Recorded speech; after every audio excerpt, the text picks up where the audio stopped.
Macron threatened sanctions against EU states that turn migrants away. According to the French president, financial sanctions should be introduced against EU members that refuse migrants who have proven asylum status.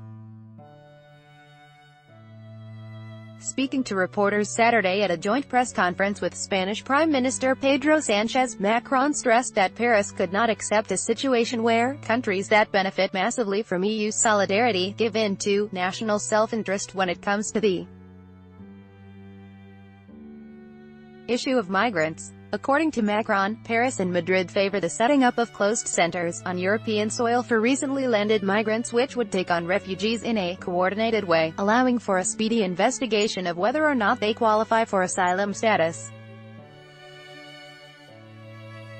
These centers, created in cooperation with the UN Refugee Agency, would be based closest to where the migrants or refugees landed, the president said.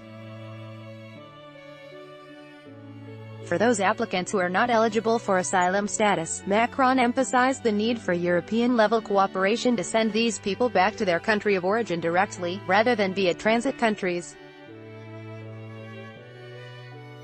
Macron stressed that he was in favor of sanctions mechanisms in cases of non-cooperation, including possible restrictions on structural EU-level aid.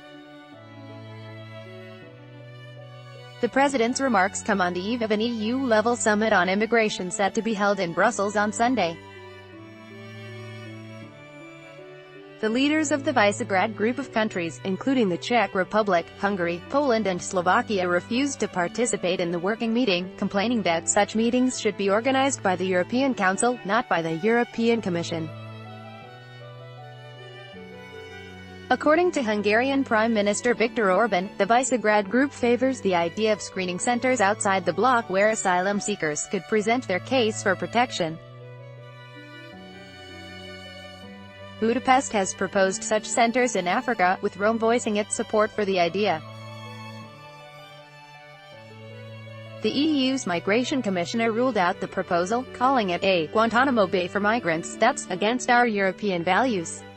The European Union has faced major political divisions over member countries' response to the mass influx of immigrants and refugees which began in 2015, with the EU's Eastern European members refusing to accept migrants on a mass scale and balking at the idea of refugee quotas.